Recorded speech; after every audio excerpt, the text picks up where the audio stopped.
new revelation about the NSA, again through Edward Snowden's leaks, and this time I wish he had not revealed this. I don't think that this was a good idea to tell not just the American people about it, but the whole world about it. So let me quote Mashable here in explaining what the NSA is doing to computers that are outside of the United States of America. Not all of them, but some of them.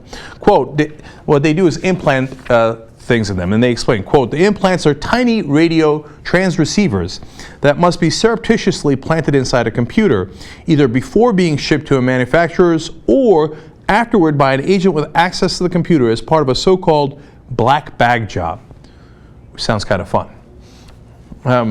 So they implant this, and what does it do? Well, they go on to explain.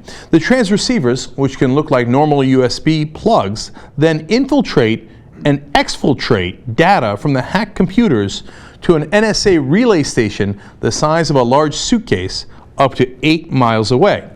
And when they do, even if you go offline, what they call air gapping, if you air gap your computer, well, they can't access it because you're not on the internet. Wrong! They've got this already implanted in your computer.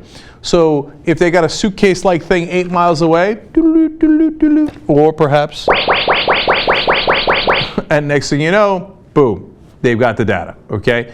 And so that's an amazing technology. It's certainly scary technology, but kind of the technology you'd want to use if you're the NSA against our opponents. For example, with Iran. I'll get back to them in a second, okay? So now you don't want them using that against Americans. If we found out they were using it against innocent Americans, then I'd be 1,000,000% against it, and we would need safeguards for that, etc. But that's not this story. It's actually apparently in 100,000 computers worldwide, and as they explain here in Mashable, one more, they say since the NSA used radio waves, it can access the implants even when the computers are completely offline. Okay. Now, we'd known about that because a person from Der Spiegel, Jacob Appelbaum, their security researcher, had recently given a speech at the hacking conference, Chaos Communication Congress, and we'd share that with you on the show. But now we know that it was done to 100,000 computers, and specifically to these different countries and people we were tracking. So apparently to Chinese hackers, Russian military networks, Mexican drug cartels, computers in Saudi Arabia, Pakistan, and institutions inside the European Union. And then, of course, they did the famous, and now we find out that they did this, Stuxnet cyber attack against Iran's nuclear facilities.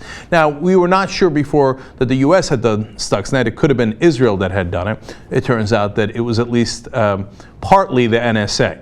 And look, those are things I don't think the public should know. I mean, look, that's as top secret a program as we have in the country.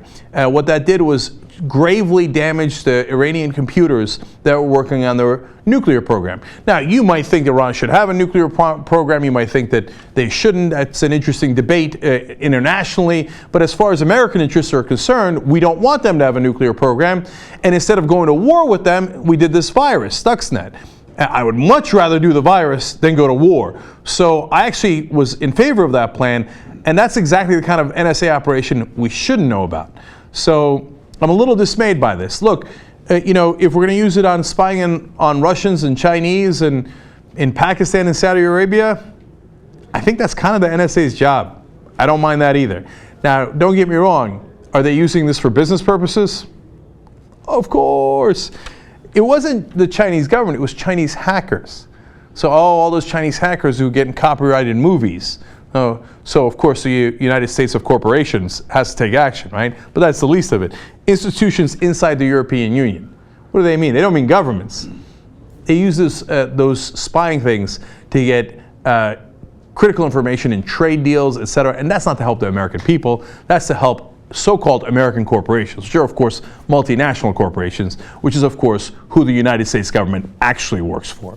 So yes, there's some advantage in knowing that they're doing that, but overall I would not have revealed this information, and I think it unfortunately does damage to Edward Snowden's cause.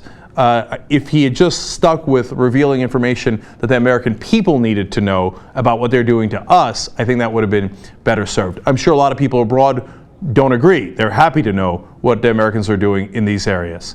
I understand that, and it is critical information, but I would have kept it a secret.